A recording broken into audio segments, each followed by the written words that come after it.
It's the morning after the worst terrorist attack in world history. The Twin Towers are down, Lower Manhattan is sealed off, and rescue workers are pouring through the rubble in search of survivors and victims that may number well into the thousands. In Washington, too, fire and recovery operations are proceeding at the Pentagon, where a hole was rendered by one of the 4 hijacked planes used as missiles in a deadly attack on America. It's early this Wednesday morning, the 12th of September, 2001.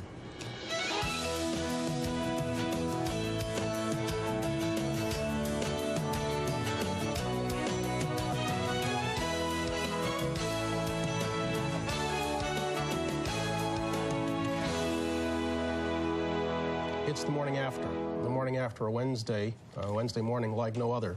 And this is a special edition of the early show. Here with Jane Clayson, I'm Bryant Gumbel. Those were live pictures we were looking at from Washington and New York. I guess you could describe both scenes as surreal.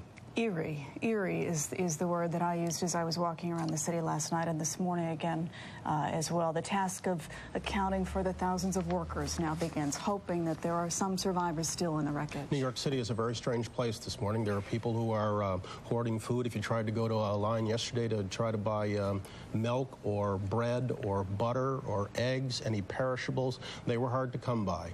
The bridges and tunnel traffic, normally busy at this time of day, come to a complete halt. We were locked down yesterday. Some passings allowed now. People walking around just with dazed looks in their eyes. Didn't know quite what to think of what had happened. Didn't know. Hadn't settled in yet. A lot of tears, and justifiably so. Here's the latest this morning. Now, keep in mind that operations in New York and Washington are still in their early stages, so there are no firm casualty figures. But President Bush said the unprecedented attack ended thousands of lives, and most experts concur with that. A New York City fire official estimates that as many as half of the 400 firefighters who first reached the scene at the World Trade Center may be dead. Establishing an accurate death toll for both attack sites may take weeks. We do know that 266 passengers and crew died on the 4 hijacked jets. The U.S. military this morning is on high alert worldwide, and security around government leaders remains tight. U.S. officials are beginning to tie the attack to the fugitive terrorist Osama bin Laden. Communications from those associated with bin Laden detailing the attack's success have been intercepted. The Boston Herald is reporting Massachusetts officials have identified 5 Arab men as suspects. Arabic language flight training manuals were reportedly found in a car at Logan Airport. Investigators say at least 3 passengers called from the planes detailing knife-wielding hijackers. Although the federal government is open for business today, many businesses and services will be closed. For the first time in this nation's history, all airports and air travel are shut down. They have been since 9:30 yesterday morning. They don't know when they'll be reopening. The air traffic system will remain closed until at least noon Eastern Time today. U.S. financial markets, including the New York Stock Exchange, the American Stock Exchange, and the NASDAQ, they're also closed. For just how long remains uncertain. Mail collection in New York City has been suspended. All of the city schools are closed, as are most state and local government buildings. Like government and business, the worlds of sport and entertainment have also been brought to a halt. For the first time since D-Day, all Major League Baseball games were canceled on Tuesday, and the National Football League is considering canceling this weekend's schedule. Disneyland and the Hoover Dam have been closed to tourists. On Broadway, Wednesday matinees have been canceled, and the Emmy Awards, which were to have been held this Sunday, have been postponed. Jane? Brian, as we mentioned earlier, the search continues this morning for survivors who may be beneath the rubble of what was the World Trade Center. John Frankel is in Lower Manhattan this morning. John, good morning.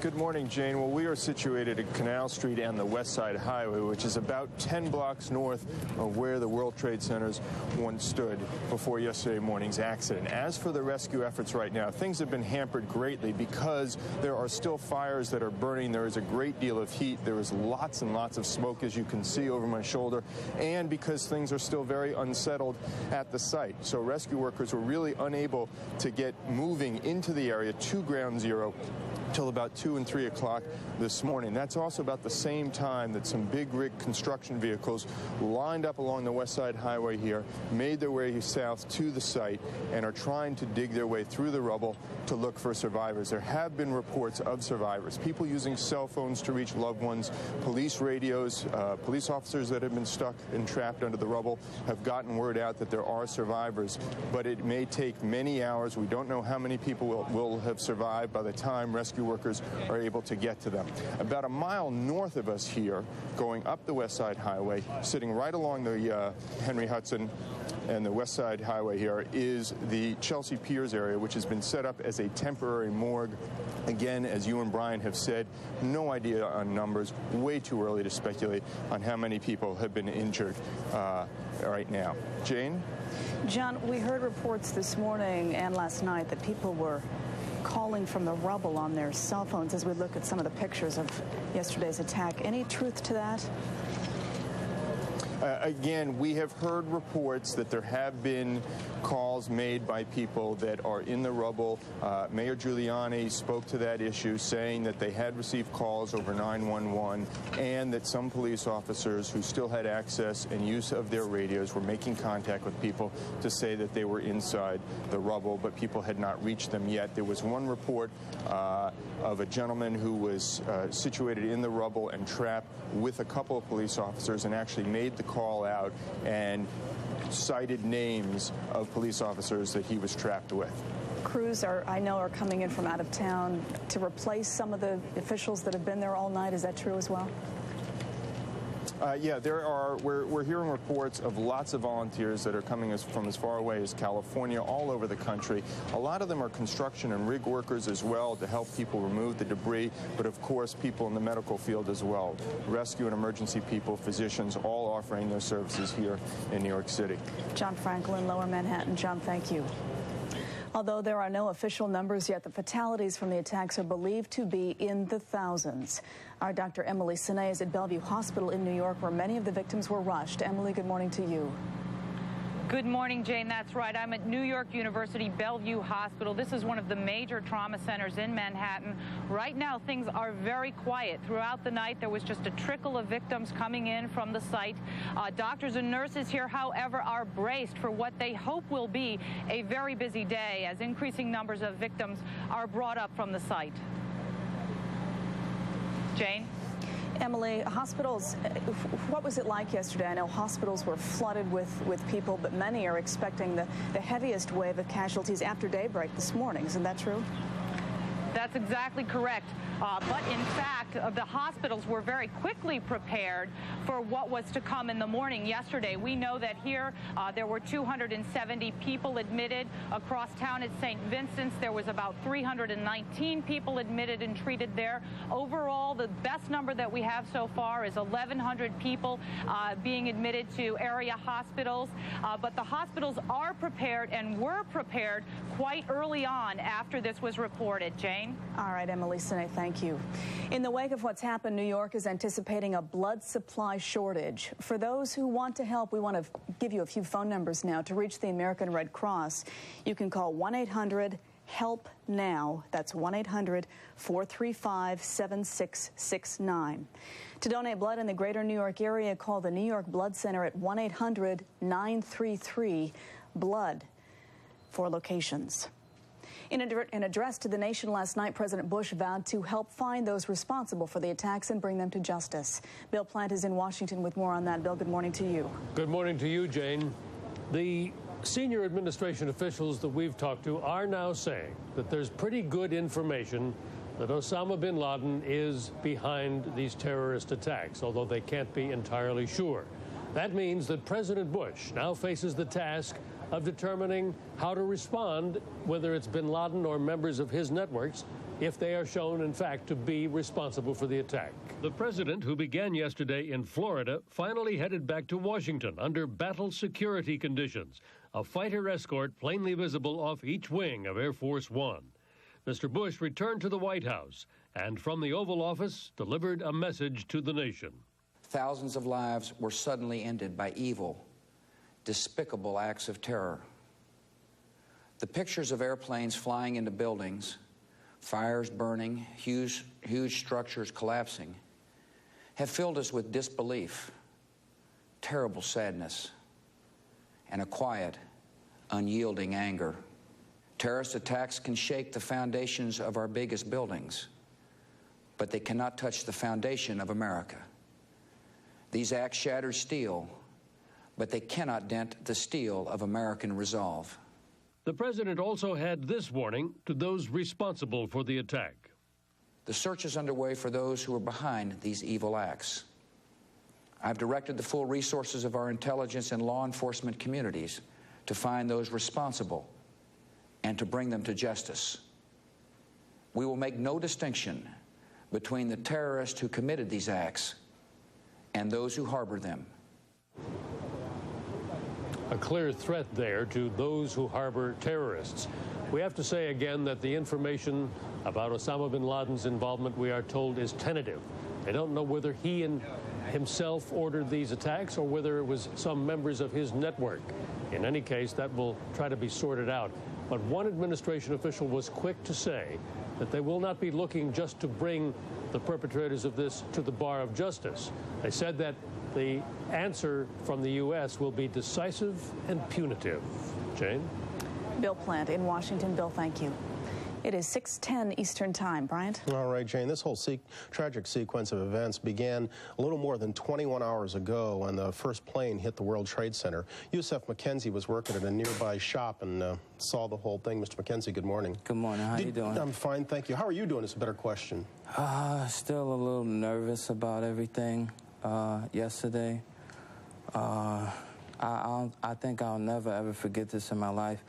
I felt like I was at war, something that I'd never been to ever in my life before. It was just so scary. It was just really, really scary. I mean, a pregnant woman got trampled over, and I tried my best to help her and cooperate with the police. Like, in the matter, at the same token, try to help myself. I went into work. It was, I worked for like a little bit before it all happened. And I just went on like a quick break. I seen, like in the back of my store, I work at Zando Cozy's, and it was just total chaos. Did you see the first plane hit, or did you hear it and then look up? No, actually, I seen it with my own eyes. I seen, explosion. It was just like a bomb just blew up. I mean, the noise was just second jet line terrible. For what even to the I mean, the noise was, strike into the South Tower. it was like something incredible. I just never seen it in my life before. Was there immediate panic in the streets? Oh yeah, automatically. So many people just started running all over the place, trampling all over the place. Only thing I can do is like in my store, like help people. It was just like running all over the place. Were you still in the vicinity when the second plane hit? Yes. Did you see that one? Yes. I was doing my best. I was trying to help people, like, as well as myself. And I just felt so sorry for the pregnant lady that got trampled over. It was really chaos. What became of her? She fell. Like, she all right? I'm not sure, but I hope she is. I really do. How close in proximity were you to the towers? Within just feet. Could you see whether or not most of the people were able to get out of the buildings before they came down? No way, impossible. I mean, when it first hit, there was no way, like, that people could just get out of that building that quick. There was no way. I didn't see anybody like just I didn't see nobody exit that building. I seen from the beginning to the end. It was just something that no one want to see or ever experience in their life. We're talking about 50,000 people who worked in those twin towers. You're accustomed to the traffic down there. You didn't see a lot of those people exiting the building between the time the planes hit and the time when the towers came down? All I know is I seen I just seen people like just scattered everywhere. I mean, people were I was trying to direct people that was running from all types of directions. I just seen a little bit. It wasn't that many people exiting the building. It was like totally like people were just stunned. They were just stuck. You know, it was something like people were just on halt for a second, and they was like in shock. Did you see people leaping to their death? Yes, that's the worst thing. I never seen nothing like that in my life. I mean, people just jumping, people, I mean, you can look up, you think it was like paper and stuff like that flying from the, you know, from the sky, and I seen it with my own eyes. I just can't believe that.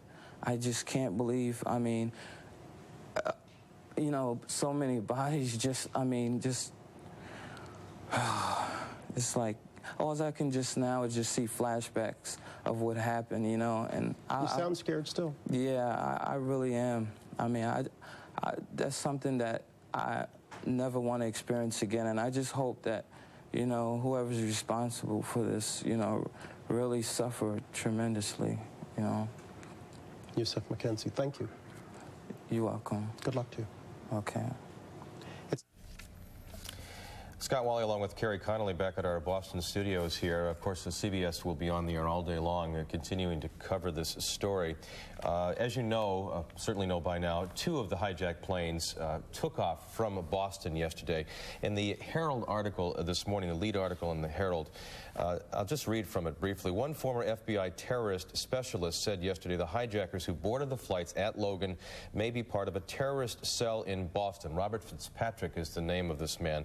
He said Boston appears to have been a staging area for the attack on New York, and that the hijackers are most likely to have had help from others who may still be in Boston. Very frightening, and of course we'll find out more information about that, as I'm sure you're going to want to know throughout the morning. But if you have a flight today, Logan Airport is closed. Don't even bother heading on out there. At this hour, hundreds of federal investigators are still trying to figure out how 2 jets from Boston, not 1 but 2 jets, were hijacked. How did these people get through the security gates? Lots of unanswered questions, and WBZ's Dan Ray is now live to help us with some of the details. Dan, good morning.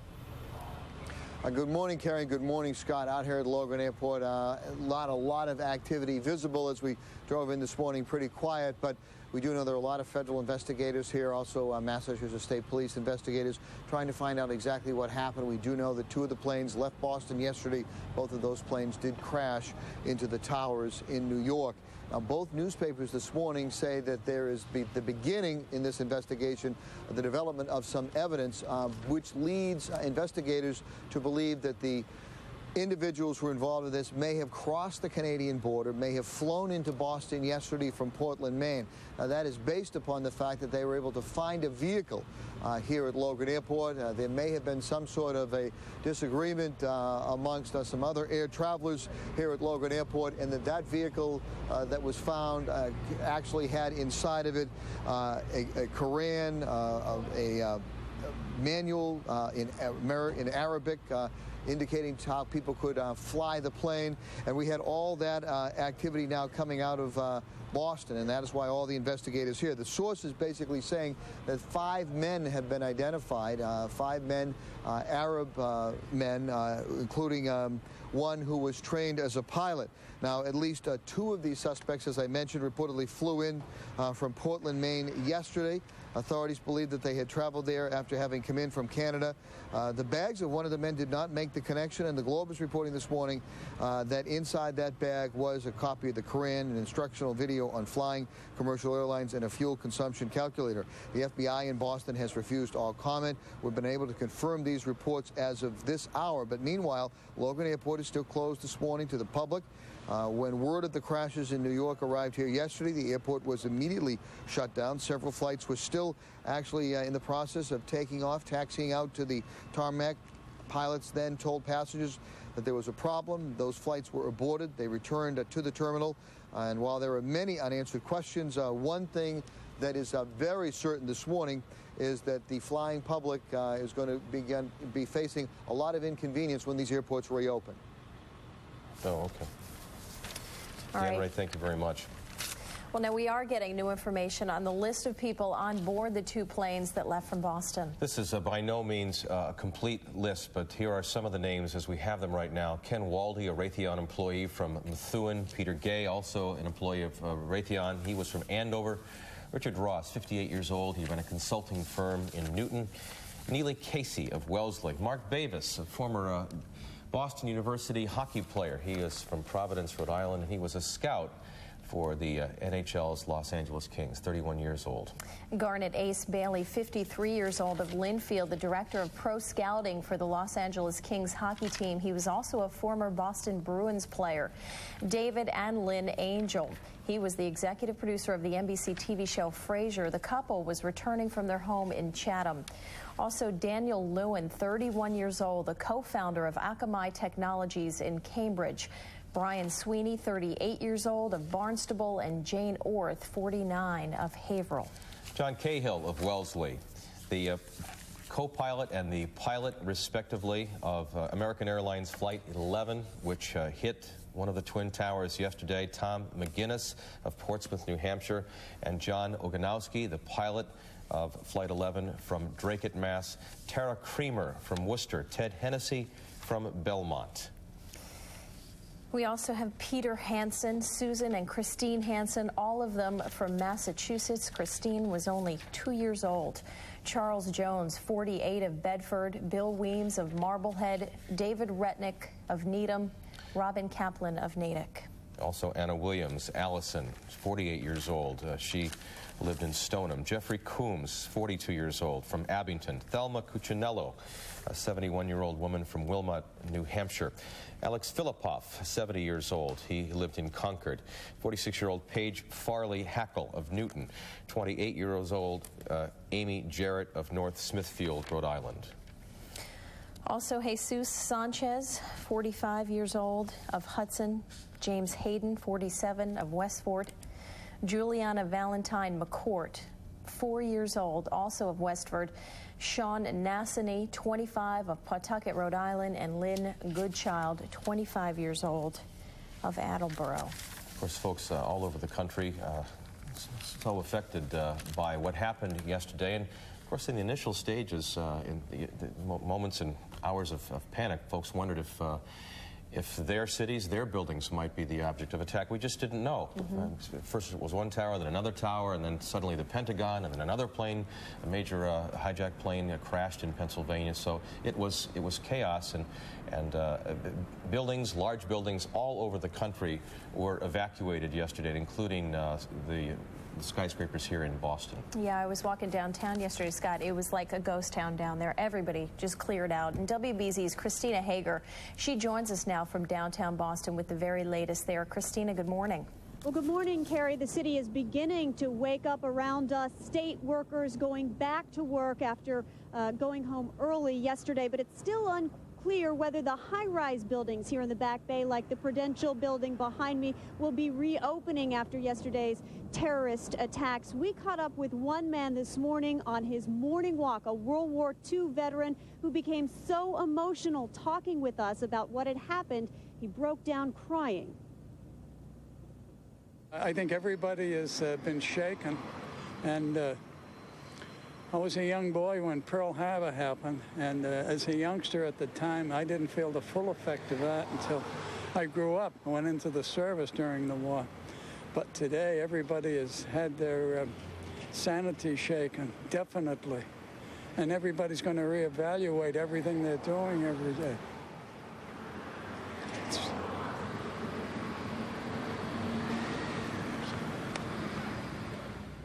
Certainly a lot to think about as everyone returns to work and tries to return to business as normal today. Now, Acting Governor Jane Swift has called for people to try to conduct business as usual again today, if that is at all possible. She will be back at the State House after working from the state bunker in Framingham all day yesterday, and she plans to call in stress counselors to help people who work in the high-rises here in the Back Bay as they transition back to work today. Live in Boston, Christina Hager, WBZ4 News. Back to you, Scott and Carrie. All right, Christina, thank you very much. The time is now 6:24. We're going to take a break from our coverage of the aftermath of this terrorist attack for just a moment and get a check on the weather now. Barry Burbank has the latest. Barry, good morning. Good morning, Carrie, and good morning, Scott. Hi, everybody. On this Wednesday morning, it's a clear morning. It's a cool start to this day. The air is nice and dry. The temperatures look like this. We've got upper 50s here in Boston.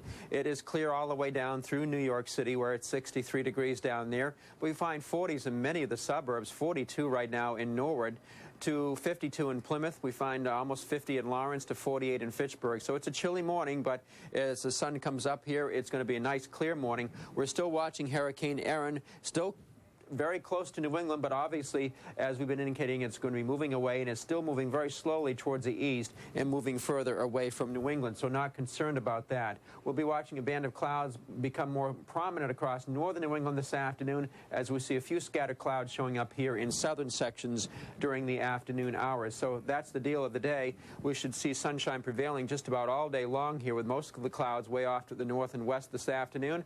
The northwest breeze light this morning will shift into the northeast and then go into the east and southeast at 5 to 15 miles per hour. As a result, the temperature will really not go much higher than the upper 60s along the coast. And by the way, there are 5 to 7 foot swells coming in on the coastline, crashing onto the New England beaches, and there are rip currents likely, so be careful if you're planning on going out there. Of course, all these waves courtesy of Erin out at sea. Mid-70s inland, and it'll also be about 77 for high today in New York City, where it will be sunny all day with a light breeze. Now, we have a few showers coming in tomorrow afternoon, but most of the action will actually be behind the front as the front crosses here tomorrow evening. Our winds will shift into the north. We'll get some periods of rain tomorrow night and Friday morning, and it's really going to be chilly here on Friday as it starts to clear out a little bit during the afternoon hours. We'll only see temperatures going up to the upper 50s on Friday, very chilly indeed, after 70s tomorrow, and then partly sunny and a little milder after a very cold start Saturday morning, 60 to 65 Saturday afternoon, and should be essentially sunny and 65 to 70 on Sunday. For now, that's your latest forecast. Carrie, Scott. All right, Barry, thank you. It is now 6:26. Let's go ahead and head on out to the roads and see how your morning commute looks. Rich Kirkland, good morning. Hi, Carrie and Scott, good morning. The morning commute, Carrie, always seems to be depending on where you are. If you're trying to use Route 93, this is what you're running into. Bumper-to-bumper traffic way early this morning coming out of Somerville all the way downtown. The housing development in Somerville is around the corner here, and it's, as you see, barely moving. This is the HOV lane. That's the place to be. And the reason for this, of course, we have a disabled bus on the deck in a bad spot right after the Hood milk plant downtown, and that's what's backing up traffic. They can't get it out of there fast enough, and traffic's a mess on the lower deck of 93, as you see here all the way downtown. If you go back into the Andover stretch, 93 by 495, some slowdowns there, but nothing too serious. If you can, the Tobin Bridge, the way to go. Busy, yeah, but it's starting to slow down a little bit in Charlestown, but certainly a much, much better ride than using the lower deck of 93. Route 1A, of course, Logan Airport being closed. Traffic zips right past the Logan entrance and into Sumner Tunnel. And so far downtown, as you see here live, things are in pretty good shape because of the light traffic around the area. I don't see many delays. This is Sumner Tunnel traffic getting up onto the artery. That's a little bit slow, but that's doing all right. Very little traffic, of course, going down here to the Callahan Tunnel, which would take them to the airport being closed, so that's not a factor there. We have some problems earlier on the expressway. We had an accident just around here, up around the corner by Savin Hill. That's gone. Traffic on the expressway, while busy, moves steady, much better than it was doing a short time ago. Bumper-to-bumper traffic downtown really doesn't happen until you get around the South Station Tunnel. Traffic on the turnpike in the town, I don't know if we have a shot of it. Well, there it is. Quite light, very easy traffic through the Newtons right now, right to downtown Boston. On Route 495, some slowdowns reported, and that's it by the turnpike and by 93. Now, we had some trouble earlier on Route 24, traffic coming out of Brockton. There was a sign at the top of 24 northbound at 128 saying Logan Airport closed. Well, that was slowing down traffic. Everybody trying to read the sign, and then it crashed by Route 139. So 24 northbound out of Brockton, quite slow right now. I'm Rich Kirkland, WBZ-4 News. Back to Carrie and Scott. All right, Rich, thank you. Now, yesterday, with the obviously horrific events, a lot of people were wondering whether or not the voting would continue in the 9th Congressional District race. In fact, the voting did go on. And we have two winners. The winner in the Democratic primary, Stephen Lynch.